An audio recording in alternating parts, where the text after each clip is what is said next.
Bismillahirrahmanirrahim. Ikhwas sekalian, saudara-saudariku, salat tahajud seperti kami sampaikan di pertemuan lalu adalah salat yang sangat penting. Ingat, kalau di pertemuan lalu kami sampaikan 4 keutamaan tahajud, hari ini saya tambahkan 2 dan 3 yang lain langsung dari Al-Quran. Ya, kemarin saya sampaikan 4 hal. 1, masih ingat Quran surah ke-17 ayat 79 sampai dengan 81 itu. Orang yang rajin tahajud akan mendapatkan 4 keutamaan yang tidak didapatkan oleh orang-orang yang tidak tahajud, sekalipun sholat fardunya begitu khusyuk. Ya, antum sholat fardu khusyuk, bagus, tapi nggak tahajud, nggak dapat 4 keutamaan itu. Ini sudah saya bahas panjang lebar di pertemuan lalu, saya hanya sebutkan cepat saja. 1, Allah akan mengangkat karir, pekerjaan atau aktivitasnya di tempat yang terbaik. Ya deh, jadi kalau antum misalnya pengusaha atau orang karir di kantor dan sebagainya, itu akan cenderung kemudian ditolong oleh Allah, diangkat ke tempat yang terbaik. Terbaik itu tidak harus puncak yang paling tinggi, direktur tidak misalnya. Tapi tempat yang bisa membuat nyaman hidup Anda, sholat bisa nyaman, bergaul juga nyaman, dan tenang kehidupannya. Mungkin level Anda nggak sampai puncak ya direktur utama, mungkin direktur 1, 2 gitu ya. Tapi Anda dijauhkan dari hal-hal yang maksiat, dijauhkan. Sholatnya enak, punya ruangan nyaman dan sebagainya. 2, Allah akan bimbing setiap ahli tahajud. Allah akan bimbing sehingga menjalani awal pekerjaannya dengan begitu mudah. Wa rabbi adkhilni mudkhala sidqin. Ya Allah, tolong bimbing saya supaya mengawali pekerjaan dengan cara yang benar. 3, awas hati-hati. Anda memang posisi tinggi, sekarang dapat proyek. Apakah setiap yang dapat proyek menjalani pekerjaannya dengan benar? Belum tentu. Jangan tinggi-tinggi lah. Maaf ya, apakah orang tua yang sekarang menyekolahkan anaknya ke tempat belajar menjalani awalnya dengan benar? Hati-hati ya Bu ya, Pak. Bapak Ibu menyekolahkan anak dengan awal yang salah, maka memberikan jalan keburukan ketika dia belajar. Saya katakan jangan pernah Anda masukkan anak Anda ke sekolah dengan menyogok. Bayar sekian supaya masuk, menyalahi aturan. Kalau awalnya sudah salah, bagaimana anak Anda bisa belajar dengan benar? Mustahil mendapatkan sesuatu yang tidak baik. Yang baik itu mustahil dapatkan. 3, wa akhrijni mukhrijas sidqin. Allah berikan jalan keluar terbaik dari persoalan yang dirasakan. Di ahli tahajud itu setiap punya masalah, bukan nggak dapat masalah ya, bukan tidak bermasalah hidupnya. Dia mendapat ujian juga. Cuman sebelum diuji, diringankan masalahnya. Sehingga seakan-akan nggak punya masalah. Padahal sama dengan yang lain, cuma saat akan dia lalui, Allah ringankan persoalannya sehingga mudah dilalui. Dan yang keempat ini yang hebat. Ya, waj'alni min ladunka sultanan nasira. Allah akan tolong langsung orang ini ketika ada lingkungan sekitar yang akan menyakiti atau menjahilinya. Kalau diisengi orang, diganggu orang, dan sebagainya, ini orang-orang seperti ini langsung mendapatkan perlindungan dari Allah Subhanahu wa Ta'ala. Ada satu kali, ini kisah nyata, seorang saleh, ahli tahajud, sampai saking ahli tahajudnya tidak ingin meninggalkan kebiasaan ini. Ini sangat nyata kisahnya dan tidak mengarang. Satu kali Pak, kemudian malam-malam dia perjalanan dengan rombongan. Sekarang lihat apa yang beliau sampaikan. Begitu datang harimau itu, perhatikan ahli tahajud ini. Dia ingat dengan janji Allah. Dia ingat dengan janji Allah. Perhatikan baik-baik ya. Kalau Anda sudah punya kebiasaan Qur'ani dalam jiwa Anda, maka ayat itu akan hadir membimbing Anda dalam setiap kesulitan Anda. Apapun itu. Nabi Yusuf dekat dengan Allah. Ketika digoda muncul ayatnya. Laula arwa'a burhana rabbi. Kalau bukan melihat petunjuk dari Rabbnya, niscaya ada sesuatu yang buruk terjadi kepadanya. Tapi Allah jaga beliau. Lihat baik-baik teman-teman. Begitu melompat harimau itu, kemudian dia katakan dalam jiwanya. Lihat kalimatnya. Ya khalqallah. Hei makhluk Allah. Dia tidak katakan ya namar, hei harimau, tidak. Kalau disebutkan harimaunya, menunjuk pada zatnya. Tapi dia lekatkan makhluk ini kepada penciptanya. Hei makhluk Allah. Ya khalqallah, hei makhluk Allah. Jika saya memang rizki yang telah Allah tetapkan untukmu pada saat ini, maka saya ridho untuk engkau makan, silakan. Tidak ada masalah. Kalau Allah tetapkan saya sebagai rizki untukmu pada saat ini. Silahkan. Tapi kalau saya bukan menjadi rizki yang telah Allah tetapkan untukmu pada saat ini, maka jangan coba-coba ganggu ibadahku hari ini. Lihat kalimatnya, bukan jangan makan aku. Lihat, bukan jangan makan aku. Jangan coba-coba ganggu ibadahku saat ini. Atau aku akan mohonkan pada Allah penciptamu untuk menghancurkan engkau saat ini juga. Perhatikan, dia minta jangan ganggu tahajudnya, bukan jangan makan dirinya. Apa yang terjadi ketika dikaitkan dengan ayat perlindungan tentang tahajudnya, maka tiba-tiba harimau ini pergi meninggalkannya, mengaum sekali langsung pergi. Anda bisa bayangkan, bisa nggak malam-malam begitu Anda sholat, tiba-tiba ada nyamuk, misalnya kan banyak tuh, begitu Anda mulai disengat oleh nyamuk, diambil Anda katakan, hei nyamuk, kalau ini memang rizki yang telah Allah tetapkan untukmu saat ini, sedot sebanyak-banyaknya, saya ikhlas. Tapi kalau bukan, jangan coba-coba ganggu saya. Atau saya mohonkan kepada Allah pencipta untuk menghancurkan kau saat ini juga. Masya Allah. Kira-kira apa reaksi nyamuk? Makin banyak kayaknya. Coba cek. Berarti chemistry-nya harus lebih dibangun lagi. Tingkatkan. Itu waj'alni min ladunka sultanan nasara. Nah, maka teman-teman sekalian, dari 4 ini, kemudian Nabi menguatkan tentang itu sampai muncul ayat-ayat khusus dari Al-Quran untuk memberikan jaminan-jaminan. Ini tambahannya. Yang kelima, ini yang belum saya sampaikan pertemuan lalu. Kelima,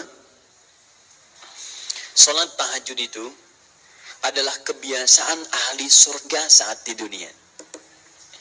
Jadi kalau Anda ingin melihat ahli surga yang hadir di dunia, salah satunya lihat kebiasaan sholat malamnya.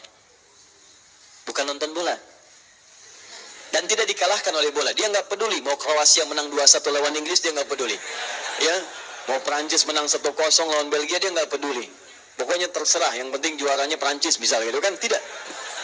Dia nggak peduli, mau siapapun nggak ada masalah. Dan tidak dikalahkan. Jadi kalau Anda ingin melihat kebiasaan ahli surga saat di dunia, lihat kebiasaan malamnya. Kalau dia bangun dan mengalahkan semua kebiasaan malam ahli dunia, maka itulah ahli surga. Salah satu kebiasaannya. Ya, kalau nanti turunan dari tahajud yang muncul, nanti saya terangkan. Yang berhasil tahajud, ciri-cirinya begini. Jadi jangan dilihat setiap yang malam sholat itu disebut ahli tahajud, belum tentu ada ciri-cirinya. Tapi ciri yang pertama yang melekat kuat, kelihatan nampak, pertama adalah ciri ahli surga, dia memiliki kecenderungan untuk sering bangun malam. Dalilnya Quran surah ke-51 ayat 15 sampai dengan ayat ke-17-nya. Innal muttaqina fi jannatin wa 'uyun, sungguh di antara orang takwa itu nanti akan ada yang mendapatkan hadiah taman surga. Apa keistimewaannya? Akhidhina ma atahum rabbuhum innahum kanu qabla dhalika muhsinin. Sungguh kebiasaan mereka itu saat di surga, keutamaan surga, taman surga ini, mereka akan langsung mendapatkan semua kenikmatannya dari Allah langsung. Kalau surga lain diberikan lewildanun mukhalladun, pelayan surga. Jika antum ikhwan oleh bidadari surga, yang akhwat oleh pangeran-pangeran surga. Ganteng cantiknya nggak usah dibayangkan, tak terlukiskan. Ada hurun in, ada seperti mutiara, ada seperti berlian. Oh, indah sekali. Dan kata Nabi, mala ainan ra'at wala udhun sami'at wala khatara ala qalbi bashar. Ya, nggak pernah dilihat di bumi. Dia mengantarkan di akwabi wa abariqa wa ka'sin min ma'in, bawa gelas-gelas yang berleburan mutiara, emas dan sebagainya. Nggak seperti ini, nggak ada merek Akhir TV di sana nanti. Ya, semuanya indah. Tapi nggak terbayang. Tapi taman surga tidak. Allah langsung yang berikan. Tanpa perantara. Kun fayakun. Gak usah dibayangkan. Laisa kamitslihi syai'. Ada seketika. Tapi yang hebat, apa kebiasaan ini? Kata Al-Quran langsung ini Allah yang mempersaksikan. Innahum kanu qabla dhalika muhsinin. Mereka itu ahli ihsan saat di dunia. Ayat 17-nya. Kanu qalila minal layli ma yahja'un. Mereka itu malamnya sedikit tidurnya. Jadi punya kebiasaan bangun malam. Jadi kalau Anda, ini cara memahami ayat itu begini. Cara memahami ayat seperti ini, jangan mencari orang lain. Anda sendiri yang menjadi bagian dari ayat itu. Jadi itu diinformasikan pada kita, sebagai tawaran, kita mau nggak berniaga dengan ayat itu? Mau nggak menjadi bagian dari ahli surga itu? Jadi jangan sibuk mencari kebiasaan orang, kenapa Anda tidak membiasakan diri jadi bagiannya? Ya? Jadi coba cek dari keluarga. Ada nggak sudah jadi bagian dari ahli surga di keluarga Anda? Sekarang pulang ke rumah, coba lihat dari sekian orang yang ada di rumah berapa yang bangun. Mula-mula cuma 2 orang, menikah suami istri, belum bangun. Allah kirimkan anak, belum bangun. Sudah ada cucu, belum bangun. 10 orang di rumah, nggak ada yang bangun. Masa satu pun nggak ada yang jadi ahli surga? Ayo coba. Makanya karena saking tingginya ayat ini, Nabi sampai membangunkan istrinya, membangunkan menantunya, membangunkan anaknya Fatimah Az-Zahra, menantunya Ali bin Abi Thalib. Dibangunkan oleh beliau, ayo bangun, bangun, bangun. Saking inginnya keluarga Nabi terpancar cahaya surga sejak mulai di dunianya. Tahun-tahun pulang ke rumah ya, coba lihat tuh. Anak-anak yang di pesantren kalau pulang dan sebagainya, malam bangun gak dia? Coba biasakan, bangun, bangun, bangun. Dan Anda akan rasakan hal yang sangat berbeda. 2, tadi tambah 1 ya, berarti 5, sekarang yang ke-6. Orang-orang yang rajin bangun malam, itu orang-orang yang mendapatkan pujian langsung dari Allah Subhanahu wa ta'ala. Jadi kalau Anda ingin melihat orang yang dipuji Allah, itu lihat orang yang sering bangun malam, tahajud. Di antara dalilnya, Quran surah ke-32 ayat ke-16. Tatajafa junubuhum 'anil madaji' yad'una rabbahum khawfan wa tam'a wa mimma razaqnahum yunfiqun. Setelah kita sujud itu, ayat sajudah, Allah terangkan. Itu indah sekali kaitannya. Nih, di antara orang sujud ini, ada yang lebih hebat lagi. Kalau Anda sholat subuh baca misalnya ayat sajadah, sujud. Allah terangkan, di antara sifat orang yang rajin sujud ini adalah orang-orang yang rajin tahajud. Tatajafa junubuhum 'anil madaji'. Mereka sering menghindari tempat tidur di malam harinya. Maksudnya apa? Rajin tahajudnya. Ada orang-orang yang dipuji oleh Allah Subhanahu wa ta'ala karena kebiasaan malamnya dia menghindarkan diri dari tempat tidur. Maksudnya bukan nggak tidur, rajin bangun malamnya. Rajin bangun malam. Bapak Ibu kurang apa lagi ya? Kalau ada orang dipuji misalnya saat di dunia, presiden memuji seseorang, artinya presiden menyukai dia. Artinya presiden menjamin kemudahan baginya. Kalau ada orang yang dipuji Allah, artinya Allah mencintai dia dan menjamin kemudahan dalam kehidupannya. Maka dekati orang-orang seperti ini. Saya sarankan kalau antum punya teman, ikhwan sekalian, sedang mabit misalnya, atau tugas dinas keluar. Tiba-tiba tengah malam di hotel dia bangun sholat, itu teman terbaik Anda. Saya katakan pada Anda, tandai orang ini dan dekati dia saat di kantor. Bangun ukhuwah dengannya, persahabatan dengannya. Maka ketika Anda mendekati orang-orang yang dipuji oleh Allah, maka Anda pun akan kedapatan bagian dari pujiannya.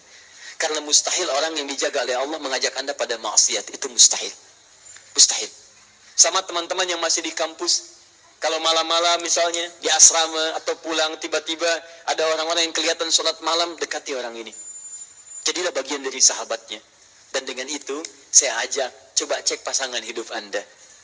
Jangan-jangan selama ini, Anda berdua belum mendapati sesuatu yang terbaik. Kalau ibu ingin suaminya dipuji oleh Allah Subhanahu wa ta'ala, maka bangunkan malamnya supaya dia sholat. Kalau istri Anda ingin dipuji oleh Allah Subhanahu wa ta'ala, bangunkan malamnya supaya dia sholat. Dan kalau bisa keduanya kompak. Pernah kan saya sampaikan di pertemuan lalu, Nabi menyampaikan, lihat rahimallahu mra'an atau rajulan.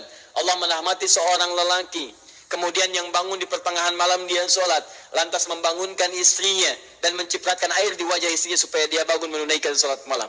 Seperti Allah merahmati seorang istri yang bangun di malam hari untuk sholat, kemudian dia mencipratkan air di wajah suaminya supaya bangun untuk sholat. Saking tingginya mendapatkan pujian Allah, sampai kata Nabi SAW, ayo bangunkan istrimu sekalipun kau cipratkan air di wajahnya. Tapi mohon izin Bu ya, maksud hadis itu kalau sudah ada komitmen dan rencana bangun di malam harinya. Ingat ya, bukan ibu ngaji sekarang suami nggak hadir, terus dengar itu terus nggak punya rencana. Aduh saya pengen suami dipuji Allah, masya Allah, malam-malam segayung Pak. Mama kenapa? Hadis Nabi Pak. Oh hadis Nabi. Aduh, siapa yang ngajarin? Itu yang repot. Paham ya? Time. Sudah yang terakhir, ini menunjuk pada keutamaan tahajud. Kemarin 4, saya tambahkan jadi 3. 1, masih ingat tadi yang pertama apa? Allah Subhanahu wa ta'ala menjamin ia sebagai ahli surga, kebiasaan yang ada di dunia. Yang kedua, Allah memuji orang ini. Dan yang ketiga, tahajud itu kebiasaan orang soleh yang ditekankan oleh Al-Quran dan hadis Nabi SAW. Kebiasaan orang-orang soleh.